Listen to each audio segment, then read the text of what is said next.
Hey, what's up, everybody? I'm Nico.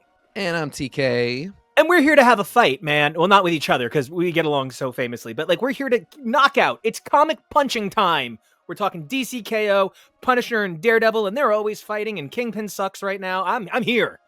I mean, let's be really realistic. If we were in this, we would eventually have to fight. I mean, but maybe it would be one of those cute Robin Jubilee fights we've been talking about so much, where I'm like, you're so dreamy, and you're like, I know you're so cute. Let me tie you up, and I'm like, no. I mean, that's very hopeful and amalgam, and I think immediately that's one of the things you notice about DC KO is it just has some different ideas about what's going to happen when everybody got to fight each other. Oh man, and let me tell you, so there's that spread where they're like, and these are your 32 combatants, and I'm like, no, wait, something's wrong. Batman's supposed to be. I can't find I'm not realizing Joker's not in the list, so having a moment. All right, so let's do it. We're here to talk Daredevil 25, Punisher Red Band 1, DC KO number 1, and as a result, we're of course going to talk about the one issue in all of the ramp up to everything going on for DC KO, Justice League, the Omega Act, which is kind of the other half of Dark Tomorrow. But this one doesn't have. Oh, actually, the Omega Act special. So I guess we can be like the Omega Act special. But this was a week where one DC book one DC book had everything happen, and one DC book had nothing happen, and they averaged out pretty well. Mm-hmm. One of these Marvel books had everything happen. One of them had nothing happen. Mm-hmm. And it averages to terrible. It averages out to a very low score for two titles that right now needed to shine. Yep. So let's jump in. What you got? Yeah. Do you want to just go right into Daredevil and Punisher? Yeah, let's start with Daredevil and Punisher. I'll pull out a little bit to go, we'll start. I can look at all of them and then go into Daredevil and Punisher. But the big thing I will say is I've been trying to really pinpoint more constructive ideas and not just constantly being like, I'm do not love Marvel right now. And one of the things I'm really getting at that I'm having trouble with is over 30 years of being in this universe, being a fan, reading these books, from 6 years old, barely functionally literate, I felt like at all times I have understood what the vibe is throughout the Marvel universe. What the general sentiment of if I existed in that, if I was a kid in that universe, what I would feel like was going on with the Avengers from watching the news, what I would feel like was going on with the X-Men, how people felt about mutants. We have watched mutant sentiment go from horrible to sort of great to underdog status to, and I just feel like I remember the post Bendis's Secret Wars years where the vibe of the Marvel universe was this whole thing about everything spun out of that event, and even the X-Men, who were really off on their own journey when New Avengers started, were woven into the fabric of the Marvel universe. And I just sort of knew something is up and something is wrong. And no matter if I'm reading an X book or an Avengers book, I know what the vibe is in the Marvel universe. There's this thing simmering in the background, and I know what it is. I always knew what was going on when the mutants were on Utopia, and how the Avengers at the time were it's not that they were racist, they were just ignorant, and they would constantly come in and say, problematic things. They weren't being bigots, they were just being idiots. And I just, constantly knew the vibe. Since especially the end of Krakoa, but I really think it was happening during Krakoa, I don't feel like I don't feel like there is an understood vibe in the Marvel universe. And the big thing is I don't think people are working together. I think everybody wants to be a superstar writer on their own. Shouldn't say everybody. I think a lot of people do. And I think they're the big names carrying a lot of the big books. And they have this idea of this is how it is in the world that I'm writing. And they are simply unable to work with anybody else. And it is so notably the case in Daredevil and Punisher, two books that are essentially a book and its sequel in a lot of ways. And I don't blame Saladin Ahmed as much on this because he's 25 issues into a run Although he really had a lot of ideas on what was going on in Hell's Kitchen that he wove into that run over the last 2 years, that I don't really believe played well with others. But whatever, this is his 25th issue. He's put a lot into that. One of the biggest offenders of this thing at all is Ben Percy. Ben Percy from Krakoa, you know, he was one of the pillars of writing X books on Krakoa, and he looked around at everything and said, yeah, X-Force and Wolverine, this is how I see things going. And like, Krakoa was so insulated, they were on an island, that he couldn't do it as badly as he has since. But he really would write a lot of, like, the thing I always point to is, like, he didn't like Wolverine, Scott, and Logan. He didn't like that throuple, so he just really didn't acknowledge it, didn't write it. It wasn't the vibe. Yeah, just he just wasn't doing it. And it just, you know, like, I'm not going to play with the other kids in the sandbox. And we get to this Punisher run, and he just has completely different ideas about what's going on the streets of New York and what's going on with Kingpin, which potentially could be fine. You know, it's fine to have different ideas about what's going on with a character like Kingpin, except for 1 week before this issue came out, somebody else, Saladin Ahmed, wrote a book that is so heavily making a statement about what's going on with Kingpin that you cannot just say, well, here's my take. Well, I actually think that he is doing that. I think he is gaining... I don't think this is out of one to the other. He wants to become a god, so he's on a warpath to take over the whole world to become a god. Like, I don't think they're too disparate. I think it makes no sense. There's that aspect of it, too. I think the fact that he doesn't... like, there's no acknowledgement of anything that just happened. And I wonder how much that has to do with the order on this. I wonder if this was produced well before Daredevil 25. Yes, and I should not put the blame all on Percy. The other thing that I will say about all of this, about all of these writers and everything, is, again, it takes an editorial team. And it takes people juggling these issues and saying, okay, we see what's happening here, we see what's happening here. You can't really characterize the character in that way because we've just characterized them in this way. Or you just need to add a little bit of, like, behold my next godly plan. Because, yes, as you pointed out, the thing that really bothers me is, and it bothers me that Wilson wants to become God in Daredevil, but it bothers me equally that that's just not mentioned at all in Punisher. And the same person edited those books. And, you know, I understand publishing schedules, things come up, but we got to have some pride in our work. And if that issue is going to come up, we got to figure out a way to deal with it so that we don't just put out 2 books that feel like they are interwoven but refuse to talk to each other. And, you know, I'm going to get to all of that because it's so much. And I just kind of need to step back to some of the earlier stuff. Sure. Part of it has to do with things like earlier today at the preview day for New York Comic-Con, they announced that officially, the Ultimate Universe is ending. Jonathan Hickman's contract determines the length of the Ultimate Universe. It is literally ending. Period. Not a game, not a joke. We're done with this story. Strong sales are not enough alone, because take a look at the stronger sales on Absolute. So, like, to get back to what you were saying about, like, I kind of can't really see the overall vision of where the Marvel Universe is going. It's also that I kind of can't see where it was. Moon Knight is getting another fucking Jed McKay book in February. Like, another announcement. Another announcement I just want to put out there. Jim Lee says AI will never support AI. Jim Lee says DC will never support AI art.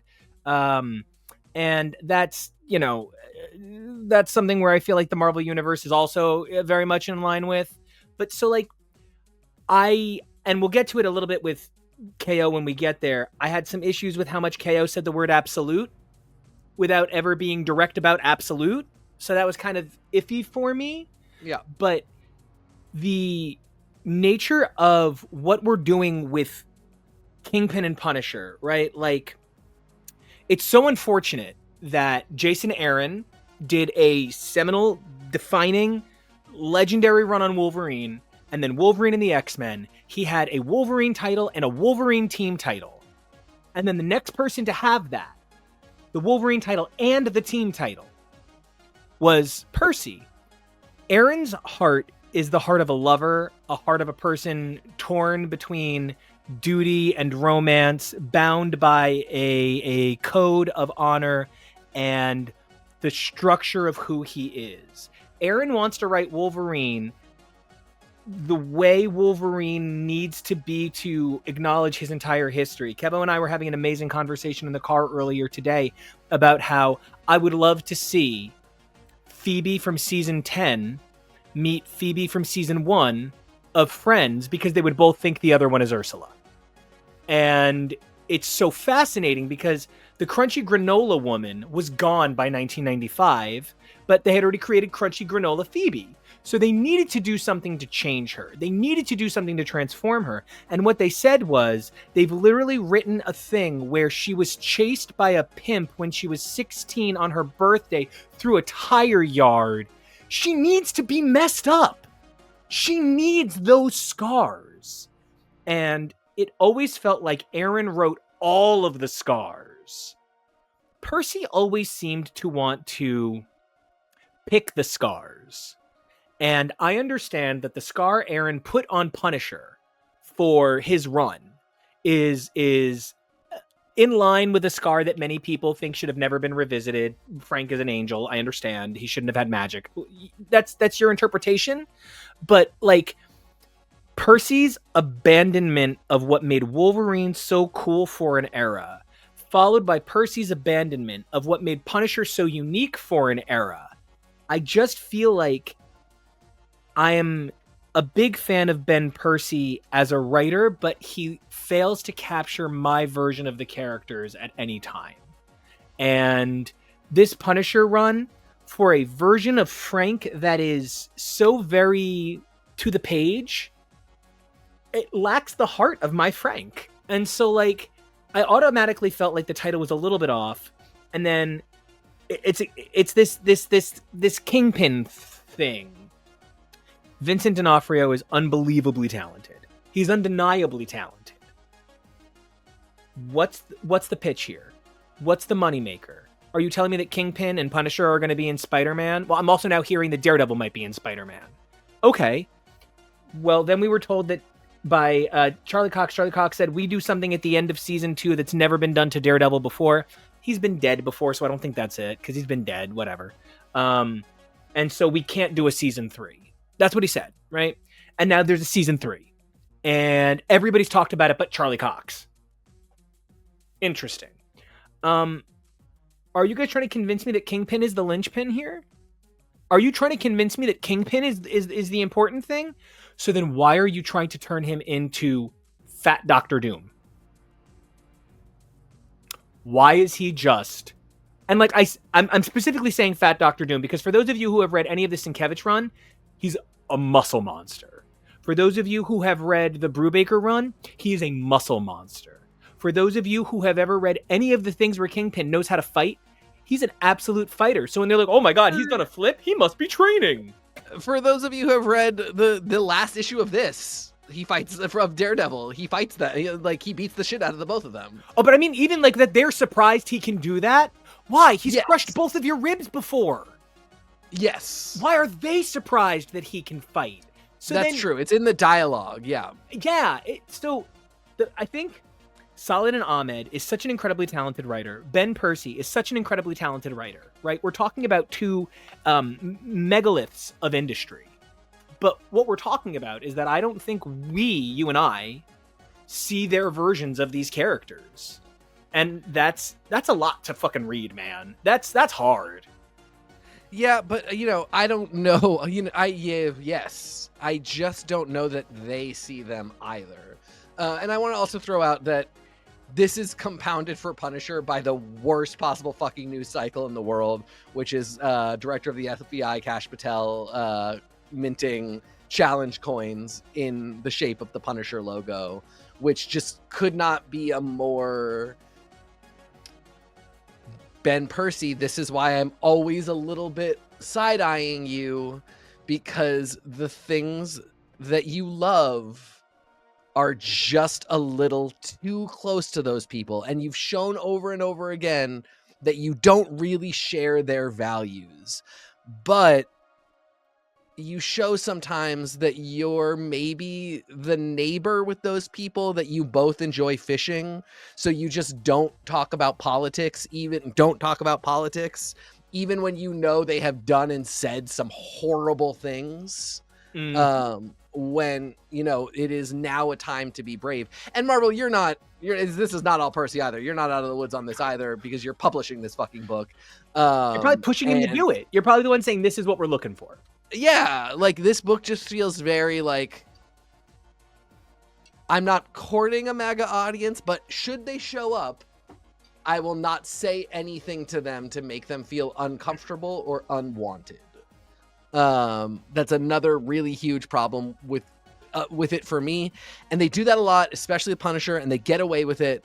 But reading this and then the next day reading the article about Kash Patel and the Punisher challenge coin, I just really am reminded that unless you're Jason Aaron, again, showing all the scars and showing this is how you can have this person be a protagonist and have the book be called Punisher, and not be saying, follow along on his journey. Like, be saying, watch this idiot descend into hell and madness.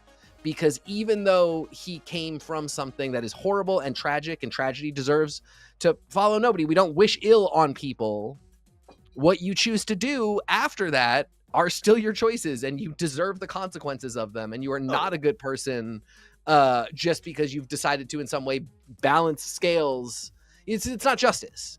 No. So, all of that bleeding into these. Again, I'm looking at them and feeling like I don't know what the vibe is on the streets of Hell's Kitchen. I don't know what Wilson wants. To become God is not. I don't know that if that's the case. Sure, I'll buy that story, but again, it's very fat Doctor Doom, so like, I won't buy it. But sure, let's say I will. And let's say, please. Yeah, let's say just like it's a great guy who writes the line, Wilson wants to become God, and I've ignored the fact that One World Under Doom is essentially, Doom wants to become UN God. Terrible idea, but whatever. Sure, maybe I'll buy it. I don't think, no matter what, that starts with him going to like just a church in New York to fight the two most pedestrian on the streets. We're just trying to save our neighborhood heroes. So already I'm not into it. Like, I'm just really side-eyeing that idea. Then we roll into Punisher and he's like, yeah, I literally am sitting behind a desk controlling one guy. This has been very dead for a minute.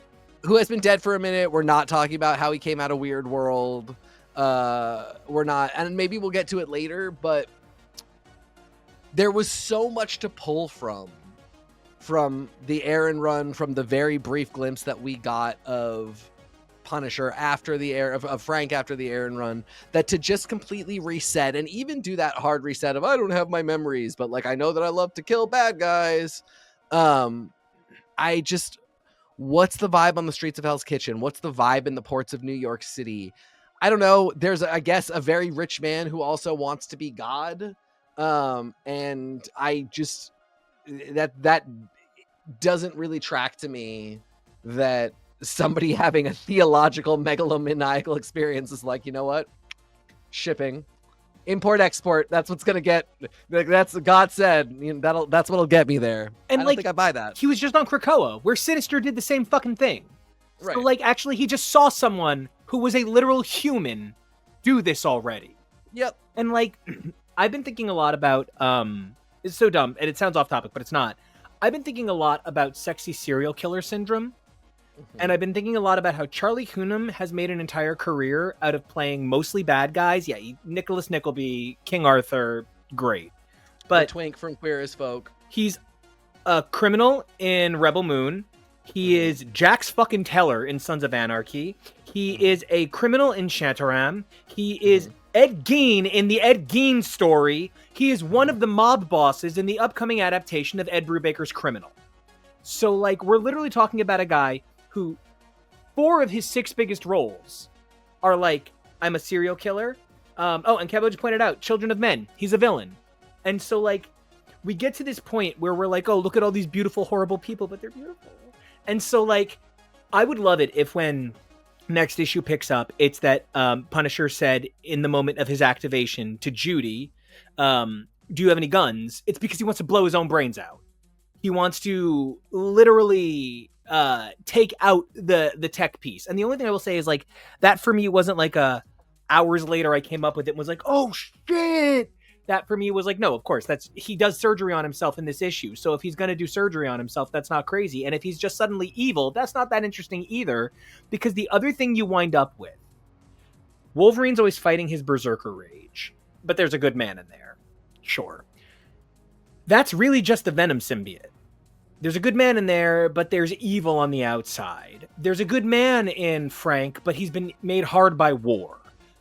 I'm already used to Frank being torn in 2 directions. It's the bad writers that make him just a serial killer. That's the bad writing. So, like, to give this issue of Punisher, if this was like a one-shot that was called, like, Get to Know the Punisher, and there was, like, 6 more pages at the end that closed it out, big waste of my time, because 20 pages are setting up that the Punisher doesn't know who the Punisher is. It's the first episode of Sports Night all over again. Casey's acting weird. But then we get to where he kind of has a character arc sort of in this issue, and it's not a Punisher arc. It's also a Thor arc. It's also a Wolverine arc. It's also a Hawkeye arc. It's a Venom arc. It's also Eddie Brock Carnage canceled issue 10. It is so many other heroes standard arc that I just didn't get enough from this issue of Punisher. And I understand wait for the second issue, but you already have my $4.99. Shouldn't I be $4.99 entertained? Yeah, this is something we talked about when we were doing our all access podcast coverage.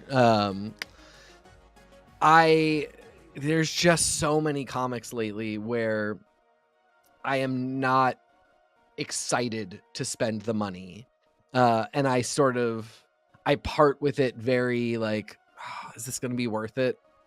And then this was a big one because there's a lot of Percy stuff that I like, and I'm really hard on him because I really think he actually is good, and so I think you should be, you hold people accountable. And even though I said what I said about the X-Force and Wolverine run, I think that was a weakness of his writing, but I think there are a lot of strengths in his writing in X-Force. You said what you said. Am I arrogant? Do you think I'm arrogant? Do you think that I'm arrogant? Am I arrogant? If you don't have star quality, the fuck out of here. I love so much of his ideas in the Ghost Rider world. Again, hold him to a really high standard. But especially because of Ghost Rider, especially because NICO and I did a lot of Ghost Rider work. And that property was sort of laying fallow after we did it. And then we got the news that Percy was going to start writing in there. It was really special to me. And like when he started his first Ghost Rider run, his first issues of his Ghost Rider run, I was really super like, yeah, okay, this is a horror writer writing horror. And that's a really good start for this company. I had an open mind for the idea that that's what we would be doing with Punisher. And I was really hoping that this would be a moment where somebody would look at, I don't even know if he read the Aaron run. I don't know. He doesn't necessarily have to, but I was hoping that Percy would get that. For one, exactly as you said, like what he wrote here has been done with other characters for whom they are even like an Eddie Brock and Venom who are morally ambiguous. They're not Frank. Frank is a bad guy who is a protagonist. There is a difference. He's a bad guy with a badge. Yeah. Wolverine, has he done horrible things? Yes, but inevitably at the heart of that character is somebody who wants to do good. So even when we do Forgotten Everything Wolverine, we're almost inevitably going to get to somebody who wants to do good. This issue even really immediately makes the promise that Frank will always be a guy who wants to do bad. So I just thought there were so many other directions we could have taken. The reintroduction of Frank, the reintroduction of the original Punisher symbol that is so, associated with toxicity. And I was hoping that any of this would just give me a little bit of like, I don't see how the X-Men, the Avengers, the kids at, Anthony Oliveira's Avengers Academy, the people currently dealing with One World Under Doom and the fact that Doom has control. We're worried about like the minor politics of the shipping of New York ports when Victor Von Doom has control of all governments. Frank's not interested in that. Wilson's not interested in that. This is what we're talking about. This is where I'm just like, I don't know what the vibe is in the Marvel universe, because some people are very worried about this dude taking over all governments, and then some people who constantly crave power are like, what I really want to get is the docks. The docks are where it's at. And that just, to me, that does not create a unified vibe where I'm gonna in 10 years be like, this was the X-Men, this was the Marvel universe in the 90s, this was it in the 2000s. In the 2020s, it just went off the fucking rails and split into 25 different things, and nobody cared to sit together in a room and go, I think this is the temperature on the world that we have created. I feel like this is the closest the entire Marvel universe has ever felt to how completely dissociated the X-Men were before Revolution and everything that came after that. Because, the Claremont Revolution that came just about a year and a half before New X-Men, everything was either part of Revolution or it was part of Counter X. So you were either in the mainstream books or you were in the counterculture books. And then everything became counterculture books, and that was, phenomenal. But like, yeah, the fact that Doom is like actually God right now. Like, Kingpin should say, look, Victor Von Doom did it, why can't I? Like, yeah, that he's not. Part of what I'm starting to think is, when did you ask these writers to write these things? How many issues did you ask them to write at a time? Did Saladin Ahmed turn in his entire series before any came out? Because we know for sure John Hickman was finishing his era on House and Powers when his first issue came out. By the time his first issue came out, he was already off the book. And we knew that after the fact.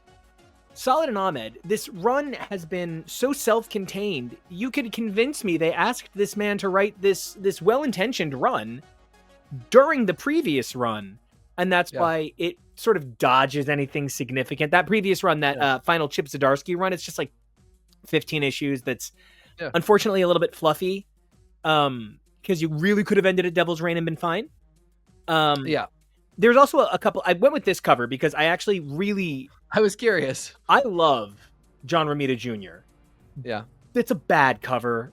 It feels a little too familiar, and this is a guy that I don't mind when his Superman is literally the same as his Icarus, is literally the same as his Sentry. But this was a rough cover because Foggy's not really in it. Bullseye's not really in it. It's just the three of them, and even then, the heart of the issue isn't Daredevil, and Kingpin. It's Matt, Elektra, and Wilson. And this cover for the Standard has none of that nuance, none of that affection, and none of that emotional intelligence. So I couldn't in good confidence say that would be the best cover for us when, number one, it's not even the most aesthetically pleasing. And right now, for whatever reason, people are really into Marvel Zombies again, against my better judgment. We also haven't talked about the romantic angle in Daredevil. What if we just start over from the beginning and go on a date? The most 90210 romance resolution, which I shouldn't even say that because I love 90210. I love. Yeah. I really that these two got married in a magical ritual to prepare them to descend into hell, and that was the bond of love that they forged. When ideas come up, I'm open to them. Yep. My preference would have been that we kept that bond when the Zdarsky run ended, but I get that, people really believe that conflict breeds story, and conflict means everything has to be bad. You I can't love breeding. Please. But the idea that relationship went from this cosmic, dark, complicated, and yet so rooted in literally street fighting and melee fighting, and was just also like so much of it drawn by Marco Cicchetto, so it was really sexy, and like it was just sexy all the way through. Designer. And then we get to this run and we cut it out because this person thinks that if this is going to work, Matt's got to have nothing. He can't have love in his life. These two have to be on the outs. Sure, okay, whatever. But then she's like, yeah, I just don't want to fucking see you anymore. And he's like, oh, but are you sure? You really? And she's like, yeah, no, I'm fucking done with this shit. And then he's like, okay, I'm gonna go date somebody else. 5 issues later, I think we're kind of done dating. 1 issue after that, I'm gonna ask one more time. Okay, you broke me down. Now I'll say yes. And that is how we do the next cycle of this. Bye, Nyla Skin. Bye, Nyla Skin. Hello, Elektra. Like, that's how we restart this, like, Romeo and Juliet as warriors in hell relationship that we've had. I'm happy. The only thing I'm happy about is that now, if somebody else is going to be writing this book, they can pick up from a believable, okay, they're back together thing. But, there's so much of this is going to feel, I think, unless it's a very interesting writer who comes in, like this never happened. Agreed. Oh my God. Agreed. And that's also like when I talk about the vibe of the universe, that always is a thing that has like some things don't fit into it. And then it's like they never happened. And it's sad for the people who worked really hard on writing those and were trying to make a stamp. IVX really does not work with what's going on in the Marvel universe at the time in any way. And so many of the things in IVX we literally treat like they never happened. And since IVX, basically a little bit after that, we basically haven't seen any Inhuman more than like 1 or 2 issues a year. I think the most they decide to make them mutants. Yeah, except for Kamala, who like no, she's a mutant anyway. Everything she says is, "Oh, my mutant life. Oh, everything." Da, da, da. I'm also part of Inhuman. But we haven't. Black Bolt has been in, I want to say, 8 issues since 2018. Medusa, I think it's 7. Most of the rest of them, it's 2 or less, to literally 0. It's like they never happened. The Inhumans never happened. IVX never happened. The whole plan to like make them players on the big stage when we didn't own the rights to X-Men at Disney, none of that ever happened. And I get why. Of course I get why. But how sad for everybody who worked on that. And at the very least, they have Charles Soule can always say, I wrote the best thing I thought I could, but then they got the rights back. And so it doesn't make sense to really incorporate that story. What's going to be the excuse here? Like there's no reason that this couldn't have been a really strong, memorable, and let's revisit it Daredevil run. I don't see how that's going to happen. You're so right, to the point where I can give historical proof to what you're saying. The Kevin Smith run of Daredevil ends with a theological question. Everybody just has to deal with the fact that Matt's lost his mind. The Bendis run ends with him in jail, and him going to jail sets up Brubaker to put Iron Fist back in the Marvel universe in a big way, and that builds on things that happen in the Bendis run, of course. But the end of the Brubaker run is Matt runs the Hand. The end of the Diggle run is Matt is dead, and now it's Black Panther Man Without Fear. And the end of the Wade run is now Matt has to literally rebuild his life from nothing. The end of the Sewell run is Wilson is the mayor, and now the whole world is up in the air. The end of the Zdarsky run is Matt's lost his mind, and now he's a priest. The end of this run is everybody just walks out of a room knowing the Kingpin's a bad guy. Yeah, everybody walks out exactly where you would want to describe them if you wanted them to watch season 2. Yes. Born Again, which is not Saladin Ahmed's fault. It's the book's fault. No, of course, yeah, it's absolutely not. But this is what we're dealing with. I just and you know, similarly, this Punisher just feels like, hey, if you enjoyed this, there's going to be an hour-long special coming up later in the year that's just going to be a lot like this. You could sit down and watch that. That'd make your Disney Plus membership worth it. I wouldn't know. I canceled, and I'm not starting it back up again because of that price hike. I mean, I would really just rather, if you want to get me to watch the Punisher special, you should just send me trading cards of John Barenthal and gray sweatpants. You shouldn't sell me this. Yeah, exactly. All said and done, this is not a great street era for Marvel. I think the big mistake is that we're not reinventing the era with new writers. Ben Percy feels like a Punisher writer. Even Jason Aaron felt like a Punisher writer. Saladin Ahmed, as a person who has always written very emotional and core to his identity story, makes good sense for Daredevil, but maybe tonally wasn't the fit. I don't know who I want. Also, maybe 12 issues was right. Yeah. You know, like, I again, because I don't feel like this is going to be a super memorable run. 12 and then it just was that run is at least a thing. Now it's a long stretch of stuff that I can't say. I just can't think of anything that I'll refer back to for this. And what's wild is it's this 25 issues, but it's also the like 13 of Erica Schultz's Daredevil.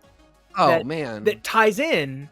Yeah. So like it winds up being this like 38 issue era, and I hope it winds up being called, the Ahmed / Schultz, omnibus, and we get a 40 issue omnibus that puts it all in a good order. But I feel like a great writer was given a great title and was never really given the room to grow into it. And I subsequently do feel like, as much as I love Aaron Kuder, he kind of disappears from the book at really important times, leaving major issues to be drawn by fill-ins. Fill-ins are great. Fill-ins are sometimes the people who wind up taking over the titles and change the world. John Byrne for Dave Cockrum, right? But you still identify the book by the creators, which is why the Wade run is to this day not remembered for Paulo Rivera, who left, Marcos Martin, who left, but it's remembered for Chris Samney, who did between the two volumes like 30 issues. Yep. I think it's also really tough to follow Marco Cicchetto. So tough on so many issues. And again, like I said, it was just sexy. And to go from that to this, which was a much more, I don't want to say house style, but like, I love what Kuder was doing with the demons. Yeah. And the 7 Deadly Sins, but like some of the earthly elements were just kind of not where I wanted. I could see him drawing something that really reminded me of Morrison's New X-Men. Yeah. And I don't see that style for Daredevil. Like, if you told me that Frank Quitely and Grant Morrison were going to do a Daredevil book, I'd be really interested because that's fucking wild. But I would not immediately be stoked about Quitely's style for a Daredevil book, even though I think he is amazing. I mean, like, Elektra would literally look like a veiny foot. Yeah, exactly. And I just don't ever want that. Like, for some reason, it's okay if it's Emma, who is supposed to be insanely beautiful, but it's not okay to me if it's Elektra. Anyway, point being, like, the art here was just, I think it was a bit of a mismatch. It was a difficult act to follow, and then it was not consistent. Yeah. Those are a lot of difficult elements to look at the run and go, like, great memories, man. Well, and like, I think whiskey is sexy, and I think weed is sexy. Like, you can do them sexy, but like, there's a crunchy, earthy to weed where you just don't see it in a high roller lounge. Like, it's just not that vibe. Wilson is that vibe. Yep. Elektra is that vibe. Yep. Even Bullseye is kind of that vibe. And so, like, that Kuder has this very earthy, and I love that you said that, earthy. Yep. I don't know. I really look forward to the next run of Daredevil and what happens with this Punisher run. but this was not a month that really filled me with confidence. Completely agree. Do you think we're getting anything from NYCC about Daredevil? I do. I think they're going to announce whoever the next big writer is with some kind of tease for season 3. And some kind of tease for season 2. You think it'll pick up right around the time season 2 starts? Yes. I think it might even debut a month earlier, and then there might be like a big special the month that because like to the second Wade run goes like number 1, number 1.5, number 2, number 400. Like it's one of those things where like the numbers don't matter. The numbers don't matter. That's the same way I feel about what's going on with like Dark Tomorrow, Omega Act, special effects, and KO. First of all, these titles don't lead anywhere. What are you doing? But like, if Daredevil decides to number creatively again, I'll be fine with it because like we're doing fine with DC numbering creatively. We followed all the Daredevil Elektra titles. We're good. I mean, you've been proposing forever that we just stop doing it, and it's just the issue is month and year. And I, honest to God, could not agree more. It's just so silly. I mean, it's just among the many things that I'm like, let's just make some big sweeping changes in this industry because we can't keep doing the same thing over and over again and being bummed that the audience is just slowly walking away. The only things left to do are just make huge, weird changes and hope they lead somewhere, or just accept that the medium is gonna die with the heat death of the universe. And I guess like budget accordingly. And I mean, like, you guys could not be a big fan of it. And by you guys, I don't mean anybody here because everybody here is a big fan of it. But like, you guys out there can be not big fans of Strange New Worlds. But I am personally thrilled that I get a show that features Captain Kirk not played by William Shatner because I don't want to see William Shatner in de-aging makeup at 91. Also, Bill Shatner says some wild things. So the less he is anything but Denny Crane, the better. True. But I'm good on Marvel. You want DC? Yeah. All right.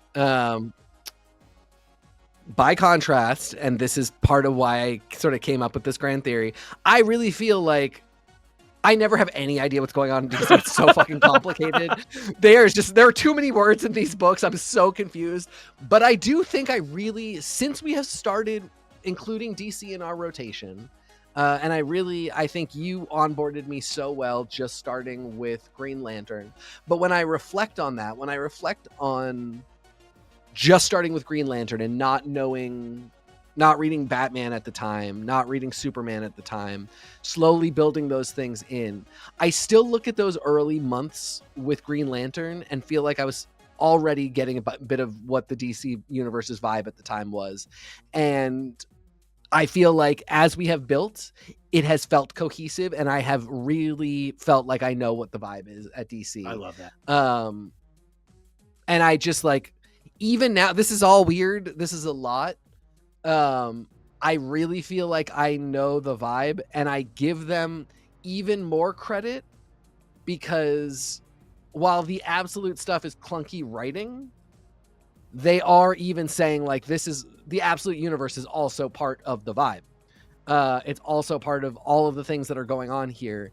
And meanwhile, Maker's never gonna confront Victor Von Doom, head of the entire world, which he would be so annoyed, impressed, want to fight. Can we literally fight our two worlds if I own one and you own the other?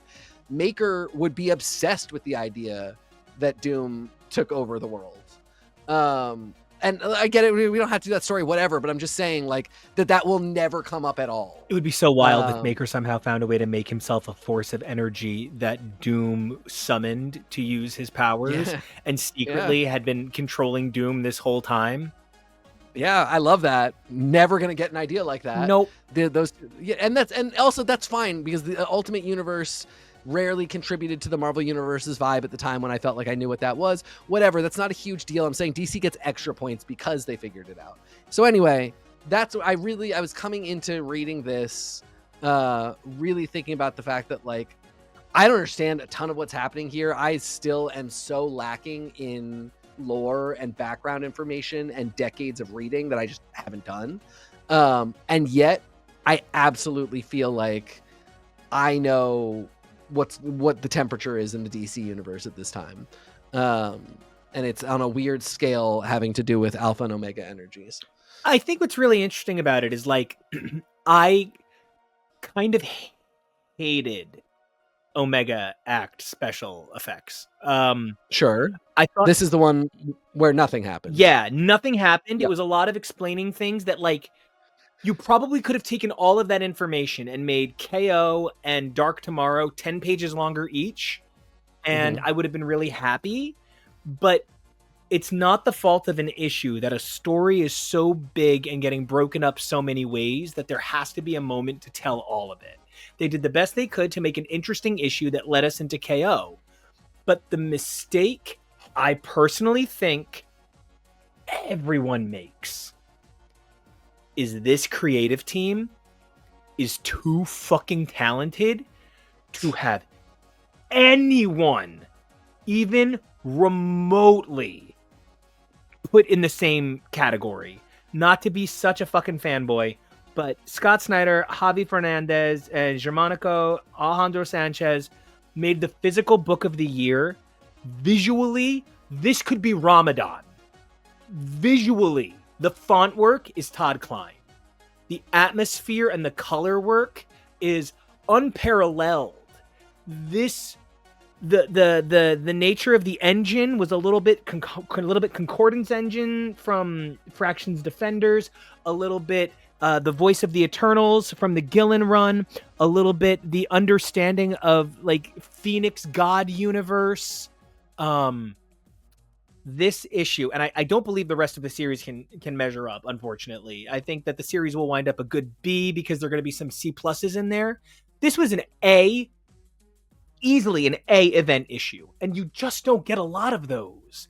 This was the best time I've had in an event at either company since Secret Invasion. I think that might be right. Which is like my favorite ever crossover. Yeah, if we don't count the Krakoa events. Yeah, okay, because I think for me they're special.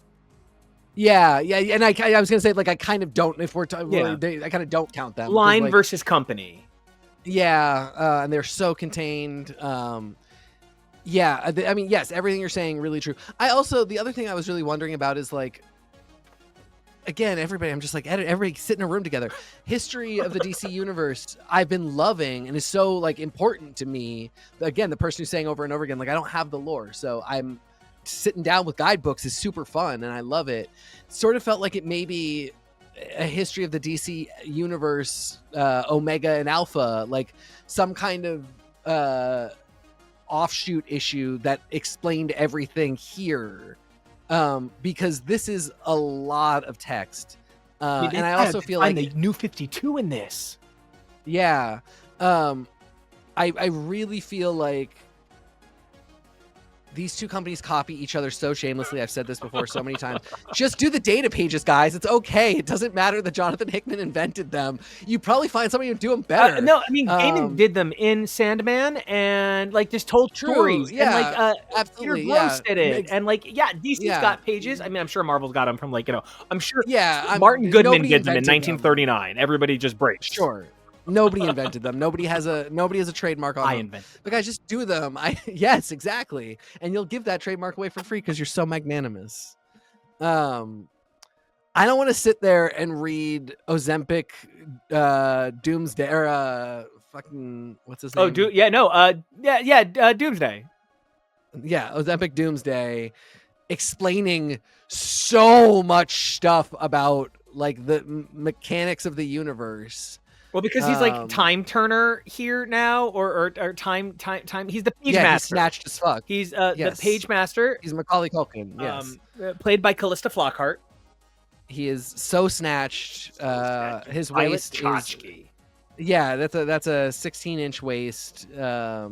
He's literally dead, bitch. It's him and Scarlett O'Hara. Yeah, I mean it's great. Like but I also again I don't understand what's happening. I don't get why he's like that. I don't get why he's the time turner. I know it's like kind of been explained, but this is way too much information for a child. I'm an adult man. But yeah, I'm still, like I said, I'm still having fun. Like it's still good. I just like that those Justice League Dark Tomorrow special and the Omega situation special were asking a lot in terms of like, we're going to write a comic book, but it is also a novel, and you just got to figure out how to make those things work. I wish it came with a card catalog. Yeah. No, I mean, ultimately, I just really wish it had been like a history of, you know, the Alpha and Omega, something like they were already doing it. They were already publishing this sort of like actual blend of text, you know, of prose and visual image that wasn't demanding that you turn on your comic reader brain, but then be reading, you know, very lengthy text. So I just, that would have been cool. I think it would have been a smart move. I think it could have sold some issues. I think it could have been a great way to do a bunch of really fun art and commission people for some fun art. And it would have really set people up to understand this who are in like my bracket. I don't know. Do you understand everything that's going on here? Like more or less like, yeah. Just like, because like there were some references here where like I literally like grabbed my throat. The Rock of Eternity was like, seeing John and Zatanna fighting at the Rock of Eternity was just like one of those moments for me. And then the next panel is Oa, and like it was just like there was religion in this comic for me. Like I thought every word of You're talking about KO. KO, yeah. I'm so sorry. Yeah. I'm even talking about like, did you understand everything that was coming up in the Omega Certainly special? not everything, because my relationship with Booster Gold is a little bit more like Booster Silver. Maybe it's Booster Bronze.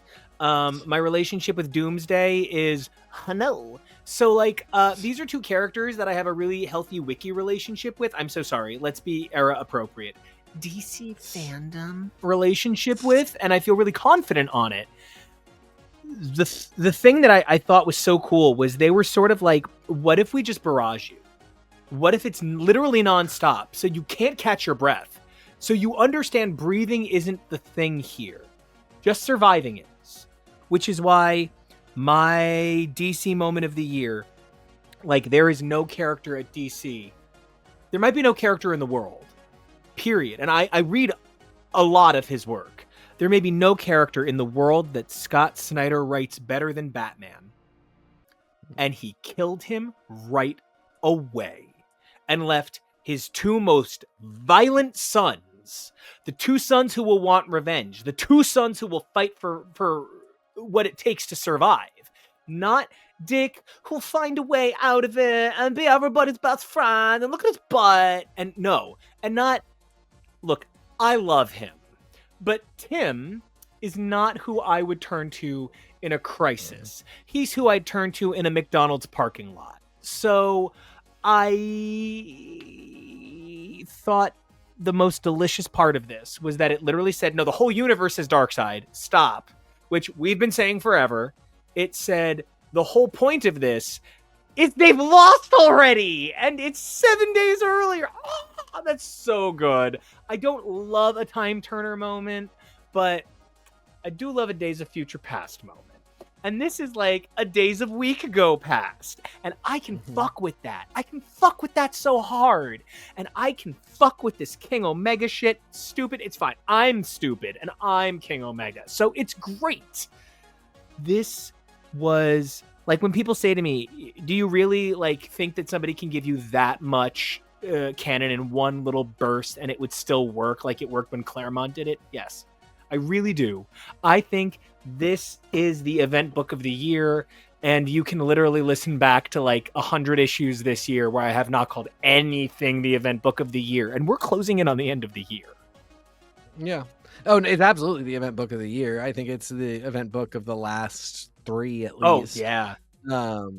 Yeah, I mean, it's really good. It's also like I respect so much the spread of characters that are the 32 champions. Oh yeah. It's a real, again, as you pointed out, like Scott Snyder, who's a great Batman writer, kills Batman's not one of the 32 champions. It's not that he loses. He loses in the prequel, and he's not even going, you know, in the qualifiers, he's not even going to the real fight.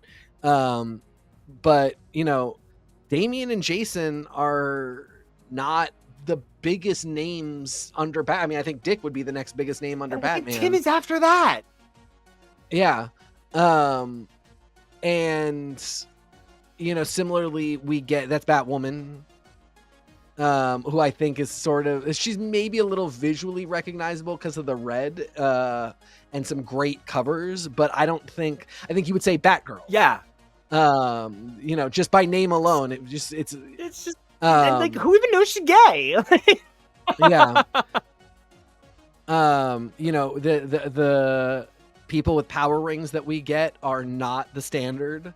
We get Carol, who is awesome and is going to be so fun. Right? And then we get Guy, who is a garbage person. John's but dead. Like, that's the only reason you can convince me. John is dead over in the pages of Core. If John hadn't done like the second or third biggest thing he's ever done, he became a guardian. He resurrected his dead mom, and his dead sister. So this was the third biggest thing John's ever done. If John hadn't just died, he would definitely have been the guy here. We got Starro. Sure. Starro's here. Starro is exactly. here. Yeah. Yep. This, I will say, this does some of these, and Starro's one of them. Harley is, of course, another. It smartly feels, let's sprinkle in some of the recognizable DCU faces that people would be happy to see. But they didn't go hacky with it. Peacemaker's not here. If they were, honestly, like, I feel like Marvel would have put in, if Marvel owned a character like Peacemaker, who was their only big property out this year, they would have put him in, even though just like from the perspective of what we would buy, it just would make no sense for him to be in this group. Right. So, it's a really great spread. We do not get a high profile Flash either. No, because there are characters you need to keep out for power level reasons. I'm sorry, you can't have Hal here or he'll turn into Parallax. I mean, you say that, but lesser writers would just do it and not have, that, like, people. I like that that's your mandate. And, as an editor, I think I would love to know, like, were people suggested and an editor said, no, you can't, was Hal suggested? And somebody said, you can't put Hal in the book. He would turn to Parallax. Or did Scott Snyder know that? Did Scott Snyder say, no, I know enough? I'd be very curious to know. But absolutely, you absolutely could. Somebody could do it. Somebody would do it. And it might make the book lesser. A lot of this is about who makes decisions and do they make the right ones. Sometimes, unfortunately, it just comes down to you made a mistake with what you chose to do with your book, with the characters you chose to put in it. And because of that, it's not as good of a book, and that can't be reversed. I see that you're a great writer. You just chose the wrong thing, but that's it. We're done. You only get one chance to choose the characters that are going to be in the book. And if you choose wrong, your audience is immediately on the foot of like, no, I know this isn't right. I know this character shouldn't be here.